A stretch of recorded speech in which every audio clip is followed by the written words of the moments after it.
Welcome to the Get Published podcast, sponsored by Brodie Consulting Group.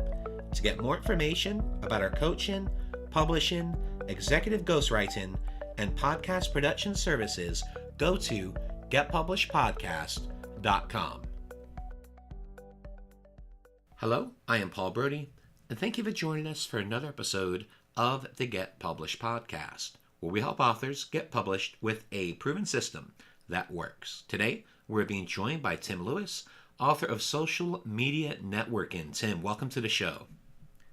Thanks for having me on the show, Paul. Are you ready to get started? I am ready to get started. All right. Question number one. What is the one piece of advice that you would give to a first-time author who is currently writing their book? Well, I'm going to cheat slightly and say two things. One is that you should never, ever really write like what you would say is your life's work or your kind of the most important message that you want to give across is your first book. Your first book is about learning the process of writing books and getting ahead, in my opinion. It's not where you want to write your statement about like life, the universe and everything. And the other thing that I suggest for people is to err on the shorter side, certainly for fiction anyway. For people who are fiction writers, you basically don't want to be writing like 140,000 word book as your first book. Write something short so that you can learn the process of writing a book and getting published, either self-published or professionally published. And what do you feel is the hardest part about getting published? Well, the hardest part, we had this conversation in the pre-chat. The hardest part when you actually look at it is selling books. If you want somebody else to publish your work, so a traditional publisher, much of that process of being picked by a publisher is because they think you're going to be able to sell books. So ultimately it comes down to marketing and selling. And I think you probably have a question about that coming up soon. So I would say the hardest part of the publishing process is the actual selling of the books and the planning for the marketing and selling and how you're actually going to make money from your books. You may have other objectives to publishing, in which case that obviously the marketing side becomes less important. But I think everybody at the end of the day at least wants to have some kind of reasonable sales of their books if possible. Well, and this transitions perfect to our next question, of course, about marketing, and that is to please share a marketing strategy that you have used in your book launch that has worked well. Well, one that worked reasonably well, which I'm probably going to improve on in a future book release, is that my latest book, Social Media Networking, I interviewed 20 people, most of whom have got quite a large social media following just because of the nature of the book. And in fact, I met most of them Social Media Marketing World, which is quite a big social media conference. So by having a book where I had other people involved, I had like 20 stakeholders who were willing, of course, because they're featured in the book, and I schedule lots of tweets and Facebook posts and Instagram posts featuring them. They were very kind of, they had skin in the game in terms of promoting the book, and that helped a lot with sales with the book. Now, the way that I could improve upon that in future is that I needed really to be much more in control of when their message went out, because I left a lot of the process to the people who were in the book, and I said, like, can you promote this on social media? Can you send this to your email list, etc. In hindsight, what I think I should have done, and I would do for future books if I do it on this particular style of doing interview-based books, is I think I needed to have my own email list where I got the people featured in my books to go out to their email lists and to their social media followers and promote signing up to the email list for when the book was available.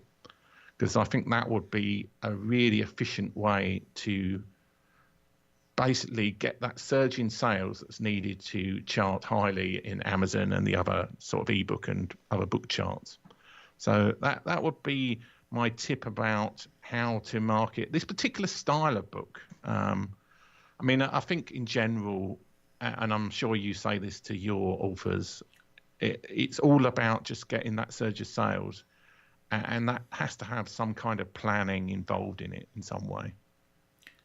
Well, and with your strategy, you had 20 people that you interviewed. All of them most likely had significant platforms via social Yeah. media or an email list. So it's almost a concept of OPP. We had Matt Stone, the owner of Butt Books, one of the big book promo companies here in the U.S., and he talked about OPP, and that was the power of other people promoting your product. But you're right, it's one of those things where, yeah, they can promote it on social media, but let's face it, conversion rate in social media is not that great.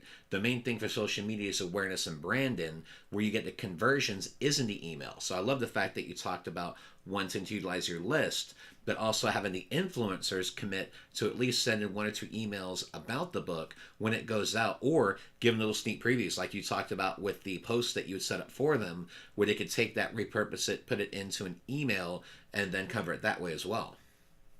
Yeah, well, I mean, another big problem with social media is you never know when people are going to see the posts. Mm-hmm. So, I mean, I still get like people who are like, I got somebody today, this is like 6 months odd after the book was released, who said, "Oh, I've just seen your pinned tweet about the book. I'm going to go and buy it." And I'm like, yeah, this would have been great 6 months ago. So email is like, can sit in people's folder, but generally speaking, the people who react to emails react to them at the day they receive them. Yep. But a tweet or a Facebook post or something like that might be seen like ages away. And if you're like, and then you've got like, if you're just leaving it up to the people who are your other people, when they're going to get round to it, they might be on holiday, or they might be away somewhere, or they just may forget, and then they do, oh yes, I said I'd do this post. So it was all kind of like, the timing was all a bit off.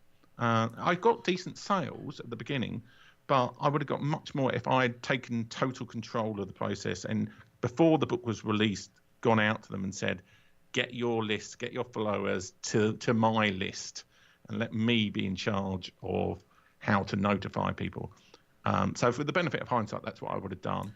I know that, like, I haven't yet got to the number. I'm at the moment trying to push up to the number of reviews where I can get to these services like Buck Books and BookBub and the like, because I know certainly for fiction rather than non-fiction, which I did this book, I've done fiction books beforehand. Those lists are basically gold. It's being able to push your book out to people who want to buy, who are looking for books on the email side. That is kind of the way to go, really. Yeah, it really does make a difference. And of course, having people there to review the book, having people on your team that can help you get those initial 5 reviews, because typically you need to get 5 reviews to be able to book a lot of the 99-cent promos. When the book is free, like Free Book C and some of those other ones, they're easy to book because you could book them with 1 review. But for those like Buck Books and eReader News Today and some of the other larger ones, they do want to see the fact that you've generated at least 5 to 10 reviews, and it definitely can be a challenge. I'll give you an example. So I'm in the process of doing our Get Published business book project, and it's a business book with 100 people in it telling their story. And we still got another 40 some odd people we're still recruiting over the next 2 months to get all 100. But kind of like what you talked about, we are developing a sequence for different things that they can send out to their lists, to their social media, and that they can utilize and talk about the book beforehand to kind of get the hype, get excited. And then specific ones that are going to go out when they're ready for launch, they're going to go to their email list. They're going to have that specific call to action to grab a copy today while it's still available either for free, or if it's still available at 99 cents, go ahead and grab this before the price goes up.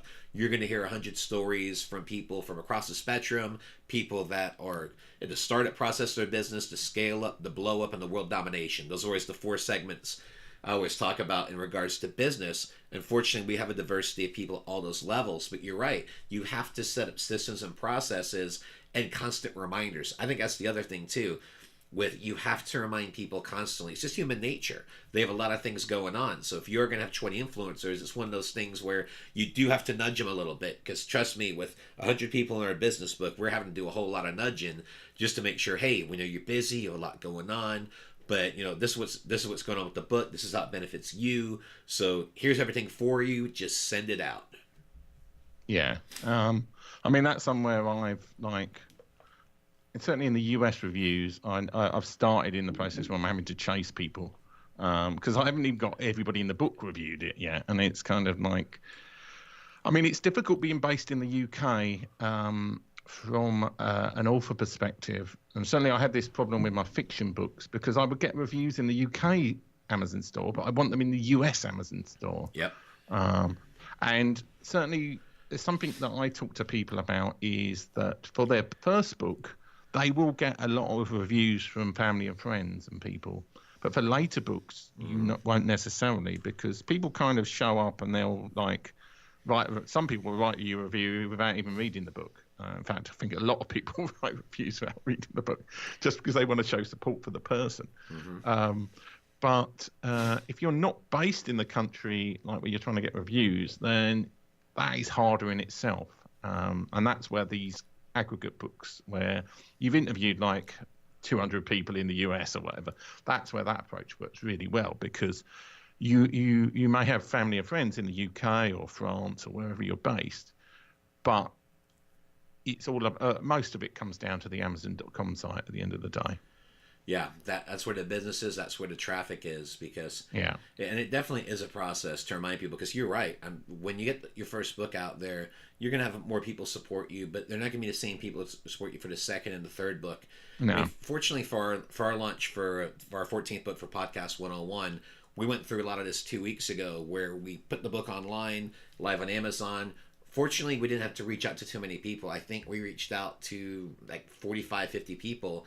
And of those, we generated 15 reviews out of those, and we've received, I think, 3 or 4 organic ones after that. So it worked out well. I'm not looking to get 1,000 reviews on the launch, because I don't think that's authentic.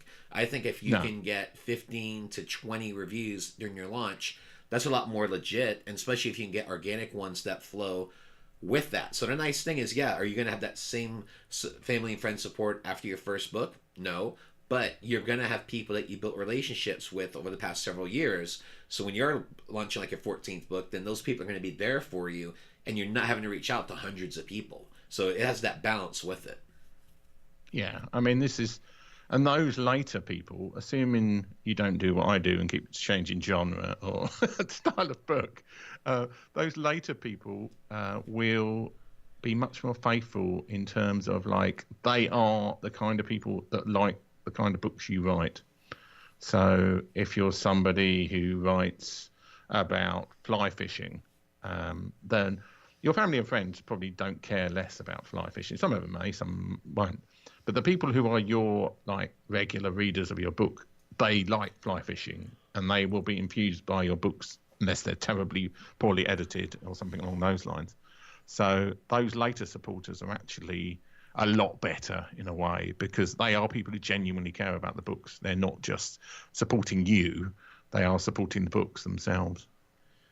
Well, and speaking of books, I'd like to ask you about your favorite book. So what is your favorite book, and what was the number one thing that you learned from it? Well, I gave this some thought. I usually give one answer, but I'm going to give a different one for this one. One of the books I've read, I read this particular book. I didn't listen to it. I usually listen to audiobooks. Is a book by Robert Cialdini, and that's spelled Cialdini. And it's called Influence. And it's a classic marketing book, actually. And he's a psychologist who came into marketing, and he explored the kind of general psychological processes. So one of them is like reciprocity, where if somebody does something for you, you feel you've got to do something for them. And there's lots of marketing principles like that in the book, which are actually, and one of them is like the whole kind of how reviews show social proof, as he calls it. So you see a good review for a book, then you think that book is better because somebody's left a good review for it. So he goes through all of the actual psychological principles behind marketing, and it's a very good fundamentals book for anybody looking to learn marketing. I'm not somebody who was trained in marketing or sales. This is all stuff that I've kind of learned over the time, and I'm not up to your level, like in terms of like the whole industrial process of doing marketing and sales. But I think that's a good starter book for anybody looking to learn the general principles of marketing. And you said it was called Influence. Who's the author again? Robert Cialdini. So that's spelled Cialdina. I'll send you a link after the show. Yeah, I'd like to check that out too, because old school marketing, it works. And a lot of the same marketing principles that went on 100 years ago, especially the basics, I mean, they work to this day. I mean, he's got a newer book called Persuasion, which is also very good, but it's a bit more heavy going than Influence. Influence is the book to read as a sort of starter, a book about general marketing principles. So, excellent. And for a final question, what is your favorite quote and why? Well, the first quote that came into my head was an amusing one. But then I went onto the internet and looked for quotes that were a bit more. So I'll give you the one I found on the internet, and then if you like, I can give you the amusing one. The one I found on the internet, which appealed to me, is "Life is 10% what happens to you and 90% how you react to it," by somebody called Charles R. Swindoll, which I thought was quite profound, really. I can give you the amusing quote that first came to my mind, if you like. Sure. Well, anyway, there was an American president called Calvin Coolidge in the 1920s, and he was renowned for not saying very much. And I'm not sure if this is an apocryphal story or made up or not, but there was this story about this woman whose husband had bet something. So she goes up to Calvin Coolidge and she says, like, "My husband has bet me that I can't get more than 2 words out of you." And Calvin Coolidge replies, "You lose." Nice. Yeah, I love that quote because it's kind of like so pithy, but it's not. You don't really learn an awful lot from that. But he was somebody who was like. There was another quote about Calvin Coolidge when he died that Dorothy Parker said, "How could they tell?" So he was quite famous for being a bit deadpan as a US president. Well, Tim, I want to thank you for being a guest on the show. What is the best way for people to find you online? The best way is probably on Twitter. I'm Stone & Press on Twitter. You can also find me on Instagram, the same, I'm Stone & Press. You can email me at timlewis@stoneandpress.com. And I'm on Facebook and everywhere else and social media as well, but probably Twitter is the best place to find me. Well, Tim, thank you once again for being on the show, and I wish you all the best in your author journey ahead. Well, thank you very much for having me on the show, Paul. Thanks again for joining us today. To learn more about how you can be featured in our brand new Get Published business book, go to getpublishedpodcast.com.